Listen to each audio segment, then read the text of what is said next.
Hello everyone. Welcome on my channel. For this video, I propose you the discovery of a free game. Star Trek Fleet Command. It was released on November 29, 2018 and it is available for download on PC, Mac and iOS or Android mobile devices. It is a real-time management and strategy game of MMO type. It was created by Irish developer Digit Game Studios and it is published by Scopely, in partnership with CBS Interactive, which is owned by Paramount Global, the rights holder of the Star Trek franchise.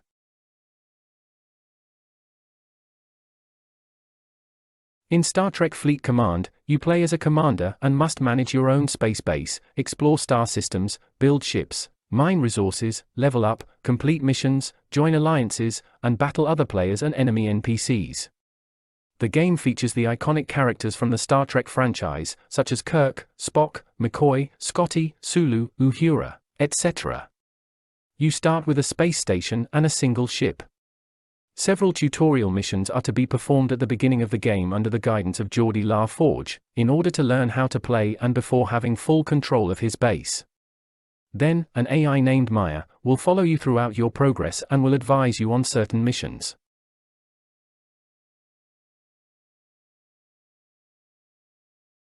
To start, you will have to build buildings in your base, which you will have to improve as you gain experience. The construction is possible thanks to resources, which you will earn by completing missions or battles. The first buildings to build are the Power Steel Generator and its warehouse, then come the Operations Center, the Academy, the Research Department, the Space Yard, the Tritanium Generator, and many others. All of them are important and all of them will have to be upgraded to improve their efficiency. As for the interior of the station, the exterior also has buildings belonging to your base. There are the station's defenses and the Astra maintenances where your different ships are docked to be managed, repaired, and upgraded.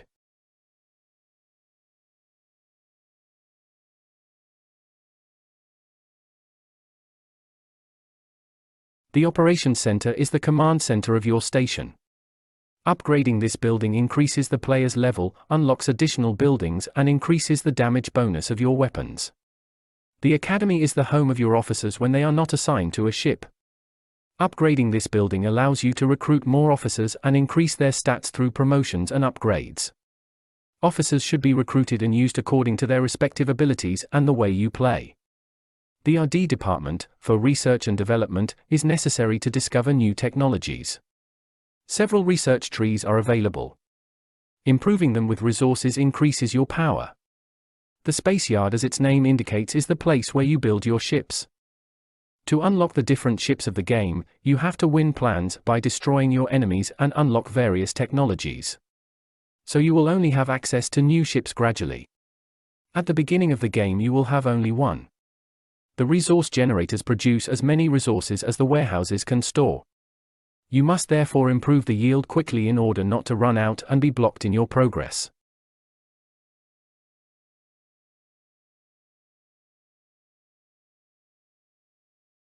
In order to progress in Star Trek Fleet Command, you must complete several missions. There are main missions as well as side missions. All of them are important to progress and become stronger. There are also events, which can reward players with various in-game rewards. All missions allow you to get rewards if you complete them. Also available are daily objectives to earn points. With enough points, you will get stage rewards. Points, milestone rewards and objectives reset every day.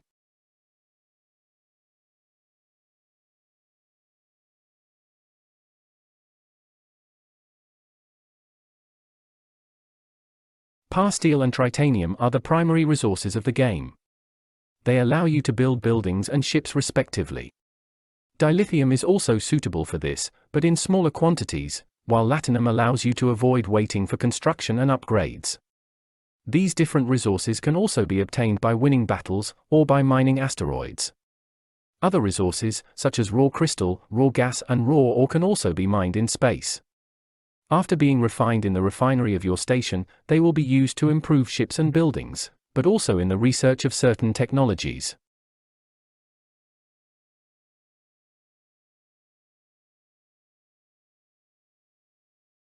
It is possible to extract many types of resources from asteroids.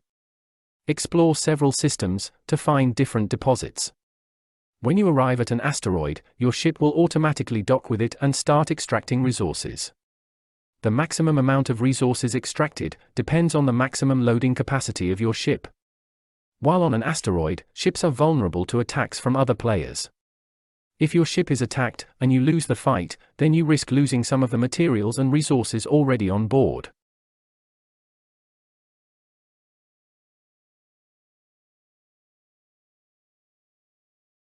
Combat is paramount in Star Trek Fleet Command. The combat system is turn-based, but takes place in real time. At the beginning of the game, you can only attack enemy NPC ships. But once your operations center has reached level 10, you gain the ability to attack and be attacked by other players. In order to ensure a certain balance, players can only attack those whose operations center is close to their own level. Starting at level 15, you can also take part in station battles.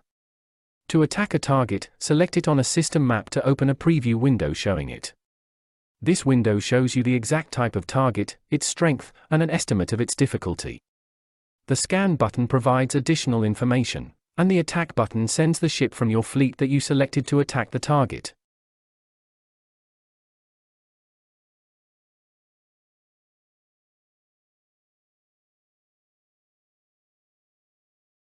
Explore the galaxy to discover different planetary systems, with the button at the bottom right of the screen, which allows you to display the system in which your station is located. Click on a point to send the selected ship there. Touch objects to see how you can interact with them using your ship. The map of the galaxy shows us how each system is connected. You can send your ships to other regions from this map.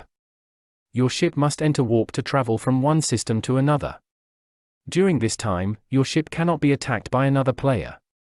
Some distant points can only be reached by upgrading your ship, increasing its maximum jump range.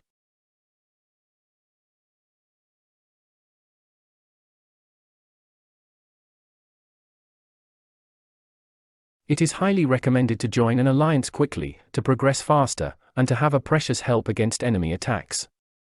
The galaxy also has several factions. During your adventures, you will come up against the Romulans, the Federation, and the Klingons.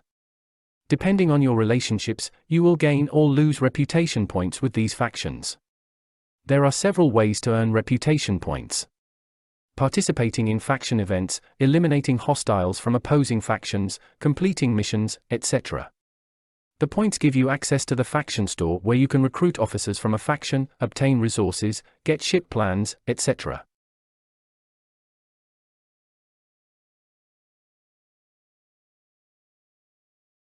The game is free to play, but also includes optional purchases to enhance the game experience. The game store allows you to buy bonuses, resource packs or acceleration packs, but also some ships, or other rewards that will simply allow you to progress faster.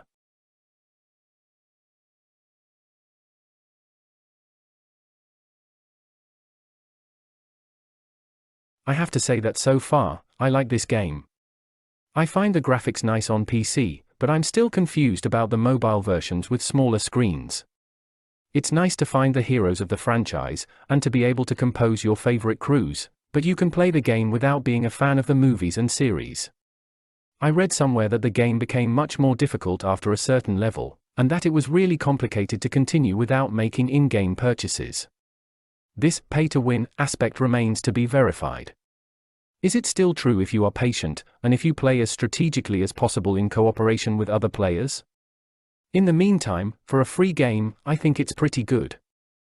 If you like space operas, and possibly Star Trek, I can only advise you to test the game. You don't risk much. Maybe at the beginning, there is a bit too much information at the same time, missions and things to remember, and you can feel overwhelmed. I felt that way for the first few hours, during the tutorial, which I found a bit messy in its execution. Some people also complain about the automatic battles, on which we don't have total control, but the goal of the game being to manage and command your fleet and your officers, that is to say to give orders, it didn't bother me more than that. But it's certain that if you only find pleasure in direct combat, this game may not be for you. Well, there you go. I hope you enjoyed this video. Tell me what you think in the comments. Don't forget to click on the thumbs up if you like the video, and on the bell to follow the next ones to come, and to subscribe. It's free and it helps the channel a lot. See you soon, and take care of yourself.